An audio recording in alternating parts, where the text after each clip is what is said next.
Olá, meus irmãos, nós queremos dar continuidade aí aos nossos cultos de orações, desejar que os irmãos estejam todos bem, em paz. Deus abençoe a todos. Queremos orar, agradecer a Deus, pedir também que os irmãos orem em casa, coloquem seus pedidos de orações no grupo de WhatsApp, enfim, os irmãos tenham, né, essa ferramenta para utilizar como forma de estar juntos, tá bom? Vamos orar, pedir a Deus Na verdade, vamos ler primeiro. Vamos ler o nosso texto de Colossenses capítulo 4. Vamos ler do versículo 2 até o versículo 6, tá bom? Colossenses 4, versículo 2 ao 6 diz assim: Dediquem-se à oração, estejam alertas e sejam agradecidos. Ao mesmo tempo, orem também por nós, para que Deus abra uma porta para a nossa mensagem, a fim de que possamos proclamar o mistério de Cristo, pelo qual estou preso. Orem para que eu possa manifestá-lo abertamente, como me cumpre fazê-lo. Sejam sábios no procedimento para com os de fora. Aproveitem ao máximo todas as oportunidades. O seu falar seja sempre agradável e temperado com sal, para que saiba como responder a cada um. Amém? Vamos orar. Senhor, nós te agradecemos pela oportunidade de ler a tua palavra, de poder compartilhar, ainda que virtualmente, com os irmãos. Queremos te pedir que o Senhor abençoe a porção que nós lemos e que ela possa fazer a encontrar solo fértil em nossos corações, para que ela possa germinar. Em nome de Jesus, nós queremos te pedir por cada irmão que está em sua casa, e que o Senhor possa cuidar de cada um como o Senhor já vem cuidando. Pai, no nome santo de Jesus, nós te pedimos e te agradecemos por tudo. Amém. Bom, irmãos, o livro de Colossenses ele é muito conhecido por conta da divergência das heresias, principalmente uma heresia chamada gnosticismo. Era um povo, né, que não tinha muito o que fazer, e naquela época de Paulo eles pregavam muito a respeito de que a matéria era ruim e o espírito era bom, e sendo assim eles consideravam o corpo como algo ruim. Então as pessoas de Colossos, né, os irmãos de Colossos, eles viviam essa constante guerra com o gnosticismo, e muitas vezes acho que os ânimos até se acaloravam por conta disso, porque eles negavam a Jesus, negavam a divindade de Jesus, e isso é muito caro para nós que somos cristãos e que somos entendemos a divindade de Jesus, a trindade, né, e Jesus sendo Deus. Então os gnósticos eles recusavam, eles rejeitavam essa doutrina de que Jesus era Deus, era divino também. Então Paulo escreve aos Colossos. Provavelmente Paulo estava preso, pelo que a gente entende na carta, ele estava preso, e Epáfras, né, foi visitá-lo, e aí ele escreveu essa carta e mandou para eles. Ele faz a menção de Timóteo no capítulo 1, mas ele está falando aos irmãos de Colossos e para Epáfras, que provavelmente era quem começou esse trabalho, quem fazia parte do trabalho lá também, né? Quando nós pegamos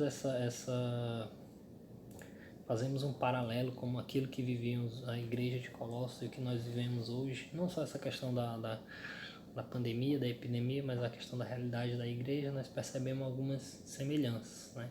Muitas pessoas fazendo culto ao ocultismo, ao próprio Satanás, e enfim, querendo negar a divindade de Jesus, ou querendo negar a inerrância das escrituras, enfim, um monte de coisa que nós temos visto na internet, nas redes sociais, e que nós entendemos que é algo errado.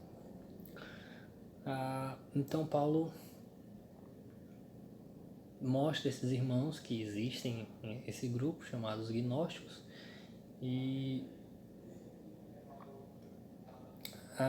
interessante, os gnósticos a princípio eles pareciam ser alguém correto, né? Alguém que falavam a verdade, Só que quando visto mais de perto, eles se mostravam, na verdade, uma grande heresia, porque negavam a divindade de Jesus, negavam a supremacia de Jesus. E aí Paulo vai ensinar os irmãos de Colossenses, os colossenses, como lidar com essas pessoas, ou como lidar com esse tipo de situação. Para nossa surpresa, Paulo não vem com um discurso inquiridor, que você precisa, sei lá, matar, enfim, ferir essa pessoa. Pelo contrário, ele vai nos dar 3 conselhos aí, ou 3 características de como lidar com essas coisas, que também fazem parte de um viver cristão, né? E esse foi até o nosso tema, que a gente pensou que são características de um viver cristão. Como é que a gente pode pegar desse texto, esses versículos, e o que ele tem a nos ensinar, o que ele tem a passar para nós nos dias de hoje. A primeira característica aí que Paulo fala é de um viver cristão, de como lidar com essas coisas, é vigiando e orando. Nós temos na Bíblia alguns exemplos de como é importante vigiar e orar. O primeiro exemplo, que é pelo menos 2. O primeiro que a gente vê é o de Neemias, né? Neemias 4 e 9, onde ele dizia que onde os homens trabalhavam, ao mesmo tempo vigiavam os inimigos, ou seja, Neemias, as pessoas trabalhavam e empunhavam a espada para que, enfim, o inimigo não chegasse e causasse algum dano a eles. E isso era muito comum, e foi como Neemias e o povo conseguiram restaurar os muros e, enfim, a cidade de Jerusalém nessa empreitada. Ou seja, precisavam trabalhar ao mesmo tempo que precisavam vigiar para que os inimigos não os atacassem, né?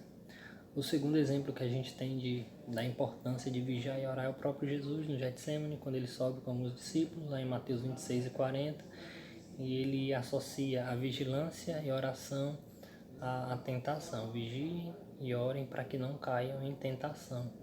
Então, mais um motivo e um exemplo de como a vigilância é importante, ou como a vigilância e a oração é importante. O que é interessante nesse versículo e nesse princípio que esse princípio nos ensina, e é muito interessante, a gente precisa atentar para isso, é que em momento nenhum esse texto, e tanto Jesus quanto o exemplo de Neemias, eles nos fazem pensar que é mais importante a vigilância ou a oração. Os dois, eles não são excludentes, ou seja, eles são complementares. Você tanto é importante que você ore, é importante que você mantenha uma vida de oração, mas também é importante que você mantenha uma vida de vigilância. Só assim você não vai cair em tentação. Palavras do próprio Jesus: vigie e ore para que não caiam em tentação. Quais são essas tentações aí? Abre um leque, a gente pode pensar várias coisas, mas a princípio eu preciso entender que oração e vigilância, elas caminham lado a lado, não posso dissociar uma da outra. Uma vida de oração ela é importante, é extremamente importante, mas a vigilância ela também é importante, ela tem o seu valor, e as escrituras deixam isso registrado para o meu e para o seu ensino, para que a gente possa extrair desse princípio aquilo que há de mais primordial, né? Que nós precisamos vigiar e orar o tempo todo. Paulo sempre fala da questão de orar, sempre orar, que ele continua, dedique-se à oração, ou seja, o dedique-se aqui é algo realmente bem profundo, não é ore uma vez por dia, não, é dediquem-se, né? Assim, com afinco, com esmero, é algo que é mais do que simplesmente orem, dediquem-se e estejam alertas. Então Paulo trata isso com muita importância, e nós precisamos dar a mesma importância que Paulo dá a essa questão. O primeiro ponto é vigiando e orando. O segundo, gente, é andando com sabedoria. O problema desse conselho é quando alguém diz assim, característica de um viver cristão é andar em sabedoria. Aí a primeira pergunta que vem é, tá, mas o que é andar em sabedoria ou como andar em sabedoria? E aí a resposta para essa pergunta eu não posso lhe dizer porque eu não tenho uma receita de bolo. Eu já disse para você, vida cristã não é uma receita de bolo. Vida cristã são experiências, são vivências, são conhecimentos, são obediência. E nós precisamos estar atento a essas coisas. Mas vida cristã ela é mais do que uma receita ou algo, né, fechado, limitado. Quando a gente pensa na resposta para essa pergunta, a primeira coisa que me vem à mente é o que Tiago diz lá em Tiago 1,5. Vamos caminhar um pouquinho para a gente ler. Tiago 1,5, ele diz o seguinte. Tiago 1,5, se algum de vocês tem falta de sabedoria, peça a Deus, que a todos dá livremente, de boa vontade, e lhe será concedido. Peça, porém, com fé, sem duvidar. Mas era só o versículo 5, tá? Se algum de vocês falta sabedoria, ou tem falta de sabedoria, peça a Deus. Ou seja, sabedoria ela não é limitada à sabedoria. Você precisa pedir a Deus. Não é o que eu vou lhe dizer para fazer, não. Você precisa pedir a Deus, você precisa orar, como Salomão, né? O que você quer? Sabedoria. Então, nós precisamos orar com esse intuito, nós precisamos pedir a Deus com esse intuito de ter sabedoria. E só assim nós vamos conseguir andar com sabedoria, nós vamos entender o que é esse andar com sabedoria. Caso ainda persista, né, a dúvida de mas e aí, mas só pedir a Deus é muito vago, eu sugiro que você comece a ler os escritos de Salomão, Eclesiastes, Provérbios, principalmente esses dois, mas que você comece com eles e siga lendo o restante da Bíblia toda, que é onde você vai encontrar sabedoria. Só existe sabedoria a partir de Deus. Não existe sabedoria à parte de Deus, ou seja, só existe sabedoria junto de Deus. Não existe sabedoria separado de Deus, à parte de Deus.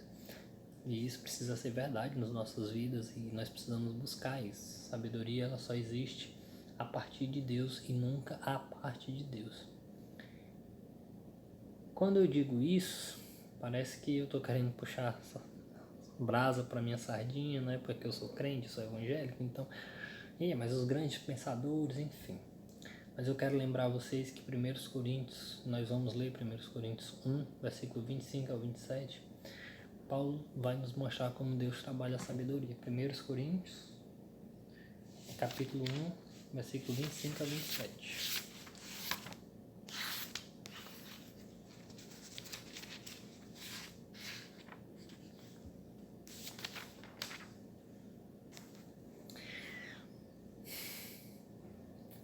Porque a loucura de Deus é mais sábia que a sabedoria humana, e a fraqueza de Deus é mais forte que a força do homem. Irmãos, pensem no que vocês eram quando foram chamados. Poucos eram sábios segundo os padrões humanos, poucos eram poderosos, poucos eram de nobre nascimento, mas Deus escolheu o que para o mundo é loucura, para envergonhar os sábios, e escolheu o que para o mundo é fraqueza, para envergonhar o que é forte. O padrão de sabedoria de Deus é diferente do padrão de sabedoria do mundo. O padrão de poder de Deus é diferente do padrão de poder do mundo. E Deus trata a sabedoria de forma diferente. Então, andar com sabedoria não é ser sábio aos olhos do mundo. Não é os outros olharem para você, o mundo olhar para você e dizer que você é sábio. Andar com sabedoria é você estar nos caminhos de Deus, é você obedecer a Deus, é você obedecer a sua palavra, é você caminhar com Deus. E notem que os pontos eles vão se ligando. Para mim andar com sabedoria eu preciso estar sempre vigiando, sempre orando. Assim. Não consigo imaginar uma pessoa sábia que anda em sabedoria dissociada de vigilância e oração. Eu não consigo imaginar que você é uma pessoa sábia se você não tiver uma vida de oração, se você negligenciar uma vida de oração e vigilância. Essas duas coisas elas se complementam, elas acabam trazendo razão para a existência uma da outra. Então, uma pessoa que é sábia, ela vigia e ora, né? E uma pessoa que vigia e ora, ela tem mais condições de ser uma pessoa sábia, ou seja, elas se complementam e não se negam, certo? Então, Gil, mas e aí, como é que eu faço? Já disse, primeiro, leia a Bíblia, aprenda de Deus, busque a Deus. Segundo, entenda que Deus age diferente, a sabedoria de Deus é diferente da sabedoria do homem. A sabedoria de Deus, ela é justamente para causar transtorno na sabedoria do homem. Deus não age como o homem age. Deus tem um padrão diferente de sabedoria. E nós precisamos entender isso e para que nós possamos também andar em sabedoria. Então, primeiro eu preciso vigiar e orar, depois eu preciso andar com sabedoria e, por último, eu preciso falar de forma agradável. E essa parte é interessante porque notem que vigiar e orar tá ligado com o viver cristão voltado para Deus, voltado para o Senhor, a sua relação com Deus. Andar com sabedoria, ela está naquele meio termo. Você tanto pode ser sábio com as pessoas, como você também pode ser sábio no lidar, na sua relação com Deus. Falar de forma agradável está totalmente ligado às pessoas que estão à sua volta. E onde é que a gente vê isso? No versículo... eu nem falei, né? Mas o andar com sabedoria, ele fala no versículo 6. Eu só achei como Coríntios. No versículo 5. Sejam sábios no procedimento para com os de fora. Como é que... ou seja, ande com sabedoria, né? Seja sábio com os procedimentos para o de fora. Aí ele vai continuar, aproveitando ao máximo todas as oportunidades. Aproveitando ao máximo todas as oportunidades, mas não para fazer o bem, ou não para falar daquilo que realmente importa. A gente tem usado as oportunidades para falar de muitas coisas que não são importantes, muitas coisas que não edificam, muitas coisas que, pelo contrário, trazem mais dor ou dúvida, enfim, medo, ansiedade. Todos nós sabemos o que seria falar de forma agradável sobre o que esse texto está dizendo para nós. A grande questão é por que nós não colocamos em prática, por que nós não fazemos disso verdade, por que nós não buscamos fazer disso verdade. E esse é o grande ponto que a gente precisa pensar.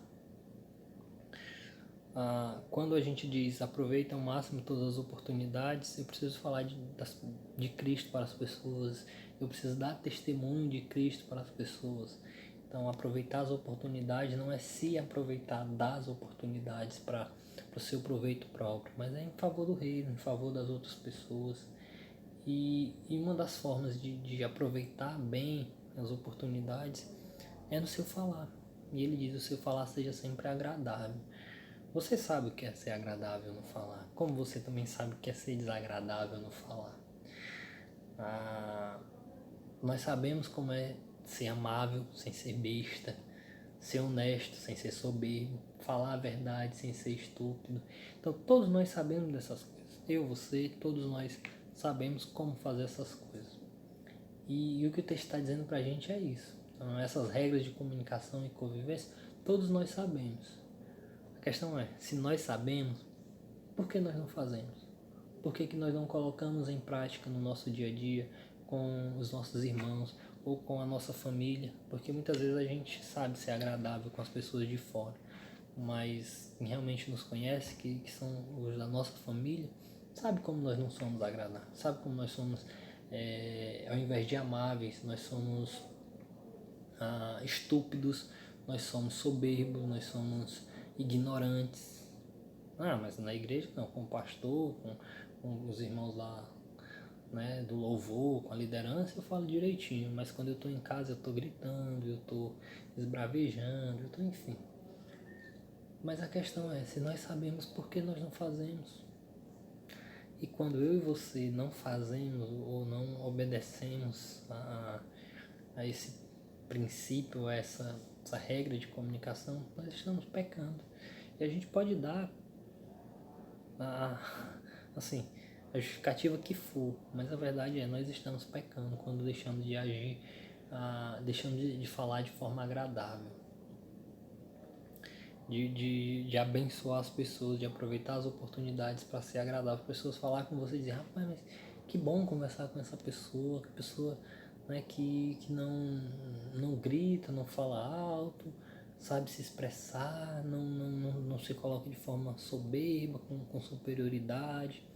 Enfim, isso é você não agir ou você falar de forma agradável. E outra coisa que ele fala dentro de falar de forma agradável é o sal, né? Ele diz, se eu falar seja sempre agradável, e a gente já falou um pouquinho sobre o que é ser agradável. E depois ele diz temperado com sal, para que saiba como responder a cada um. Essa questão do sal é interessante. Antes da modernidade, tudo que a gente vive hoje, o sal ele era conhecido como algo que conservava os alimentos, que muitas vezes tirava, né, purificava os alimentos. Ou seja, ele era o oposto de corrupção, de corrupção que eu falo da carne, né? De estado de putrefação, enfim, de decomposição. O sal ele conservava, então ele era visto como algo bom nesse sentido. No Antigo Testamento, o sal ele era usado em alguns sacrifícios e muitas vezes ele simbolizava pureza e preservação também. Mas eu queria que a gente pensasse no sal de uma forma um pouco diferente, dentro dessa questão de falar, de ser agradável. O que tem a ver ser agradável com sal? Quem cozinha, quem trabalha na cozinha, você que é dona de casa ou você que é cozinheiro, qual é a principal observância que quem cozinha tem que ter com sal? Que é a principal coisa que você tem que observar quando você está temperando a comida com sal? Aí eu vou te responder, é a quantidade. O que é que você precisa ter com sal? Equilíbrio. Por quê? Porque se você botar pouco sal, provavelmente a comida vai ficar insípida, para alguns sem gosto. Hoje em dia algumas pessoas até gostam de comida sem sal, outros não podem comer comida sem sal, mas a gente vai concordar que comida sem sal é uma comida que deixa a desejar, né? Ou você pode passar um pouquinho do sal, pode colocar mais sal do que o devido, e aí a comida fica impossível de ser consumida. O que você precisa, o que eu preciso quando a gente vai cozinhar? Precisa do equilíbrio, preciso colocar o sal na medida certa, porque se eu passar, eu posso fazer com que esse alimento seja perdido. Se eu colocar pouco, posso fazer com que o sal não tenha o efeito que eu espero, que é de dar um sabor para a comida.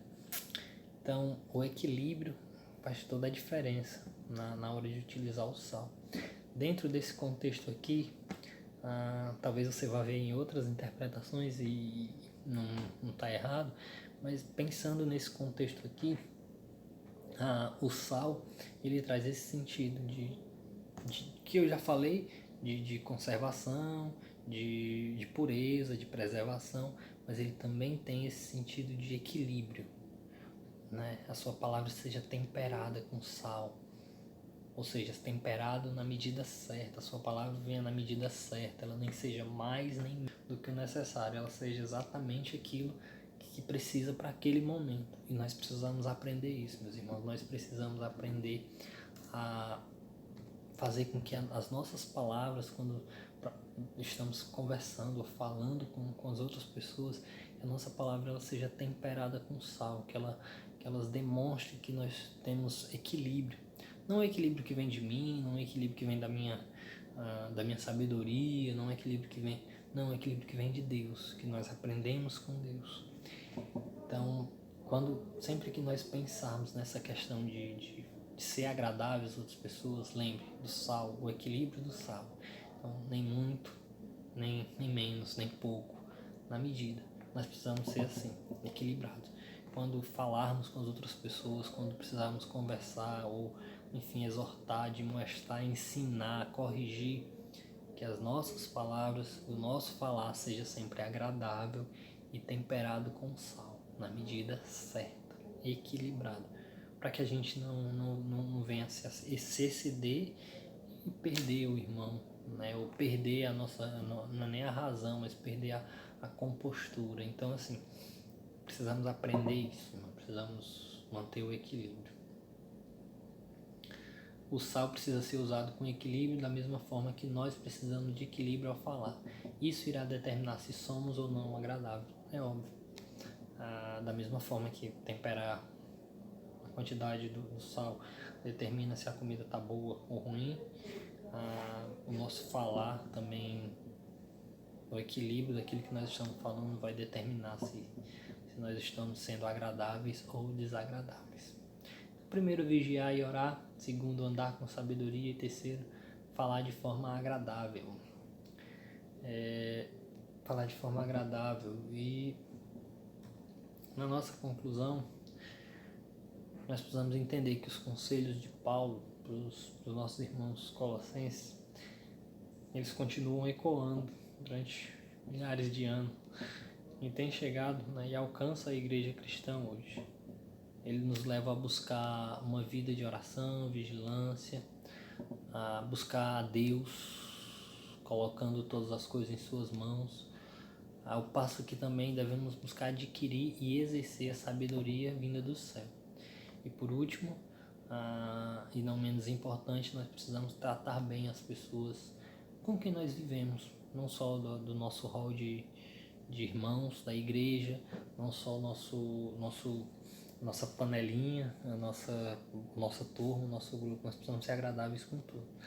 Tem gente que é extremamente agradável com seus pares, mas é extremamente desagradável com as pessoas que tentam se aproximar, tentam compartilhar alguma coisa com elas, com eles. Então, nós precisamos aprender isso com os ensinamentos de Paulo. Eu preciso vigiar, eu preciso orar, preciso buscar sabedoria nas escrituras, na palavra de Deus, com alguns irmãos, com aquilo que Deus deixou para que nós pudéssemos aprender.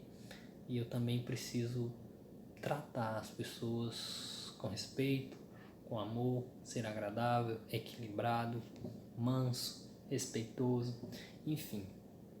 É tudo que nós precisamos observar. Então esse texto ele traz esses princípios para a gente, e eu espero que você, que nós aprendamos a colocar isso em prática.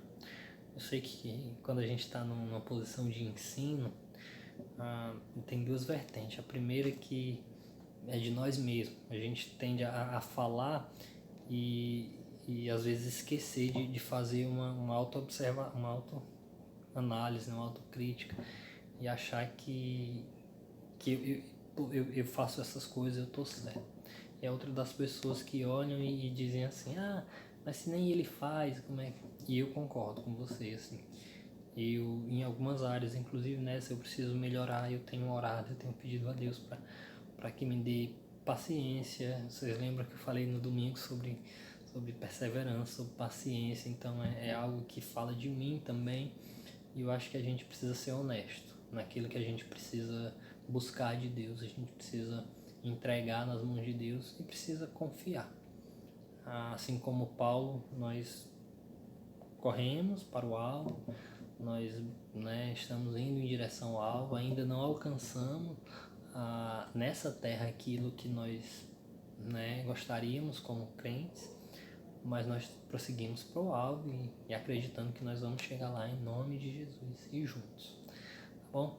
Então que Deus abençoe a sua vida, não deixe de orar, se reúna, casa em oração, faz o print, bota lá no Instagram, que é para os meninos marcarem você, e para que a gente possa também dar mais visibilidade, não só para as nossas atitudes, mas questão de mídia da igreja mesmo, para que mais gente possa ser alcançado também com as nossas mensagens, com a nossa vida, com o nosso testemunho, com o nosso viver cristão, tá bom?